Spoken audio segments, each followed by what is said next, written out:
Ladies and gentleman, ಬಳ್ಳಾರಿಯಲ್ಲಿ BJP ಶಾಸಕ ಜನಾರ್ದನ್ ರೆಡ್ಡಿ ಹಾಗೂ ಕಾಂಗ್ರೆಸ್ ಶಾಸಕ ಭರತ್ ರೆಡ್ಡಿ ಬೆಂಬಲಿಗರ ಬಾವುಟ ಬಡಿದಾಟ ಪ್ರಕರಣ ದೇಶದಲ್ಲೇ ಭಾರಿ ಸದ್ದು ಮಾಡ್ತಾ ಇದೆ.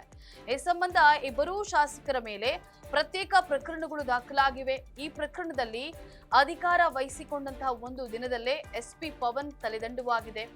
ಈ ಪ್ರಕರಣದ ತನಿಖೆ ನಡೆಸೋದೇ ಪೊಲೀಸರಿಗೆ ಸವಾಲಾಗಿದೆ. ಹಾಗಾದ್ರೆ ಪೊಲೀಸರು ಈ ಪ್ರಕರಣದ ತನಿಖೆಯನ್ನ ಹೇಗೆಲ್ಲ ನಡೆಸಲಿದ್ದಾರೆ, ಯಾವೆಲ್ಲ ಆಯಾಮದಲ್ಲಿ ಎಂಕ್ವೈರಿಯನ್ನ ಮಾಡಲಿದ್ದಾರೆ? ಎಸ್ ವೀಕ್ಷಕರೇ, ನೆಲ ಜಲ ಭಾಷೆಗಾಗಿ ಪ್ರಾಮಾಣಿಕ ಪತ್ರಿಕೋದ್ಯಮ. ನೀವು ನೋಡ್ತಾ ಇದ್ದೀರಾ ಫೋಕಸ್ ಟಿವಿ. ನಾನು ಪವಿತ್ರ.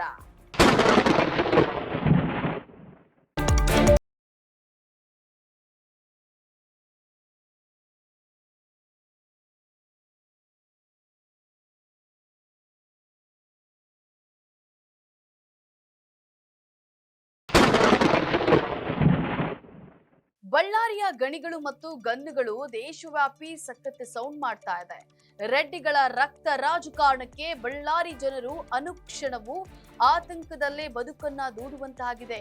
ಯಾವ ಗನ್ನಿನಿಂದ ಗುಂಡು ಹೊಕ್ಕಿತೋ ಗೊತ್ತಿಲ್ಲ, ಆದ್ರೆ ರೆಡ್ಡಿಗಳ ಪ್ರತಿಷ್ಠೆಯ ಸಮರದಲ್ಲಿ ಬಡಪಾಯಿ ರಾಜಶೇಖರ ರೆಡ್ಡಿ ಎಂಬಾತ ಉಸಿರು ಚೆಲ್ಲಿದ್ದಾನೆ. ಇದರಿಂದ ಆತನನ್ನೇ ನಂಬಿದಂತಹ ರಾಜಶೇಖರ್ ರೆಡ್ಡಿ ಕುಟುಂಬಸ್ಥರು ಬೀದಿಗೆ ಬಿದ್ದಿದ್ದಾರೆ.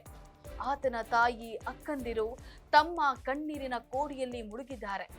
ಅವರು ಕಣ್ಣೀರಿನಲ್ಲೇ ಕೈ ತೊಳೆದುಕೊಳ್ಳಲು ಆಡಳಿತಾರೂಢ ಕಾಂಗ್ರೆಸ್ ಹಾಗೂ ಪ್ರತಿಪಕ್ಷ ಬಿಜೆಪಿ ನಾಯಕರು ರಾಜಕೀಯ ಕೆಸರೆರಚಾಟವನ್ನ ಆಡಲಾರಂಭಿಸಿದ್ದಾರೆ.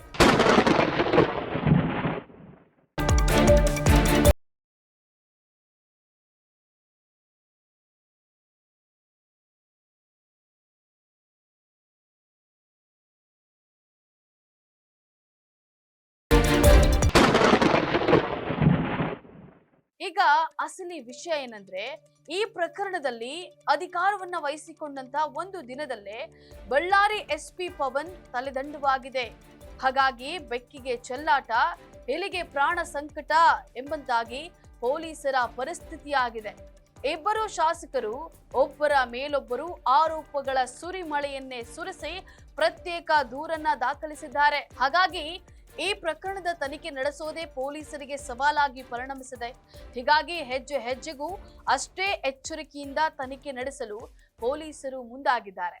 ಸ್ವಲ್ಪ ಎಚ್ಚರಿಕೆ ತಪ್ಪಿದ್ರೂ ಕೂಡ ತಲೆದಂಡವಾಗುವಂತಹ ಭೀತಿಯಲ್ಲಿ ಪೊಲೀಸರು ತನಿಖೆಯನ್ನ ಕೈಗೊಳ್ಳಲು ಯೋಜನೆಯನ್ನ ರೂಪಿಸಿದ್ದಾರೆ.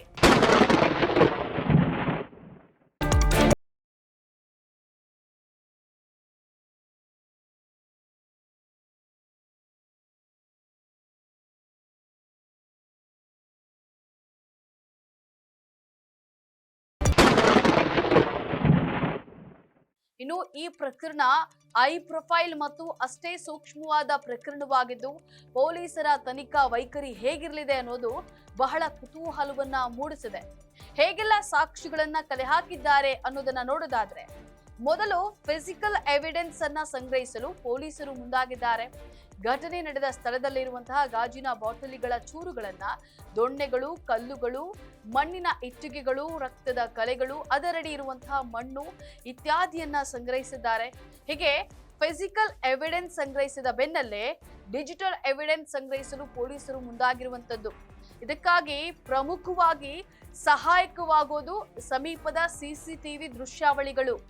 ಗಲಾಟೆ ವೇಳೆ ಸ್ಥಳದಲ್ಲಿದ್ದಂತಹ ವ್ಯಕ್ತಿಗಳ ಮೊಬೈಲ್ ಫೋನ್ಗಳಲ್ಲಿನ ವಿಡಿಯೋ, ಪೋಸ್ಟರ್ ಕೀಳುವಂತಹ ವಿಡಿಯೋ ಅಥವಾ ಅದನ್ನ ಕಟ್ಟಿದಂತಹ ವಿಡಿಯೋ ಸಂಗ್ರಹಿಸಲು ಪೊಲೀಸರು ಮುಂದಾಗಿರುವಂತದ್ದು.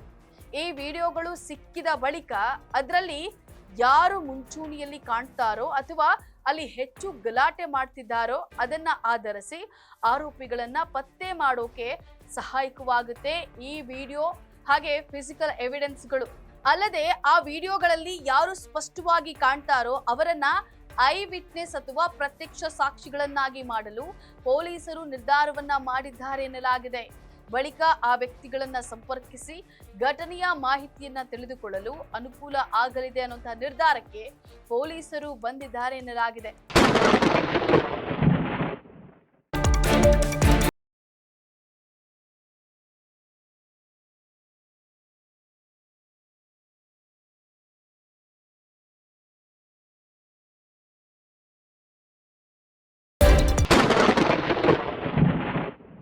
ಅಲ್ಲದೆ ಪ್ರಮುಖವಾಗಿ ಜನಾರ್ದನ್ ರೆಡ್ಡಿ ಅವರ ಮನೆಯತ್ತ ಫೈರ್ ಮಾಡಿರುವಂತಹ ಸತೀಶ್ ರೆಡ್ಡಿ ಅವರ ಖಾಸಗಿ ಗನ್ಮ್ಯಾನ್ ವಿಡಿಯೋ ಕೂಡ ಈಗಾಗಲೇ ಪೊಲೀಸರ ಕೈ ಸೇರಿದೆ ಎನ್ನಲಾಗಿದೆ. ಅಲ್ಲದೆ ಮೃತ ರಾಜಶೇಖರ್ ರೆಡ್ಡಿ ದೇಹದಲ್ಲಿ ಹೊಕ್ಕಿದಂತಹ ಆತನ ಪ್ರಾಣ ತೆಗೆದ ಬುಲೆಟ್ ಖಾಸಗಿ ಗನ್ನಿಂದ ಬಂದಿರೋದು ಸ್ಪಷ್ಟವಾಗಿದೆ. ಹೀಗಾಗಿ ಇದು ಪೊಲೀಸರ ತನಿಖೆಗೆ ಮತ್ತಷ್ಟು ಸಹಾಯಕವಾಗುತ್ತೆ ಅಂತ ಹೇಳಿ ಕಾನೂನು ತಜ್ಞರು ಅಭಿಪ್ರಾಯವನ್ನ ಪಟ್ಟಿದ್ದಾರೆ. ಒಟ್ಟಾರೆ ರೆಡ್ಡಿಗಳ ರಕ್ತ ರಾಜಕಾರಣಕ್ಕೆ ಪೊಲೀಸರಿಗೆ ತಲೆನೋವಾಗಿ ಪರಿಣಮಿಸಿದೆ. ಇಬ್ಬರು ಬಲಿತವರ ಪ್ರತಿಷ್ಠೆಯ ಸಮರದಲ್ಲಿ ಕುಟುಂಬಕ್ಕೆ ಆಸರೆಯಾಗಿದ್ದಂತಹ ಒಬ್ಬ ಬಡಪಾಯಿ ಬಲಿಯಾಗಿದ್ದು ಮಾತ್ರ ವಿಪರ್ಯಾಸ. ಈ ಪ್ರಕರಣ ಯಾವ ರೆಡ್ಡಿಗೆ ಮುಳುವಾಗುತ್ತದೆ, ಯಾವ ಪಕ್ಷಕ್ಕೆ ಮುಳುವಾಗುತ್ತದೆ ಅನ್ನೋದೇ ಸದ್ಯದ ಕುತೂಹಲವಾಗಿದೆ. ಇದಾಗಿತ್ತು ಫೋಕಸ್ನ ಸ್ಪೆಷಲ್ ರಿಪೋರ್ಟ್. ನೆಲ ಜಲ ಭಾಷೆಗಾಗಿ ನೋಡ್ತಾ ಇರಿ ಫೋಕಸ್ ಟಿವಿ.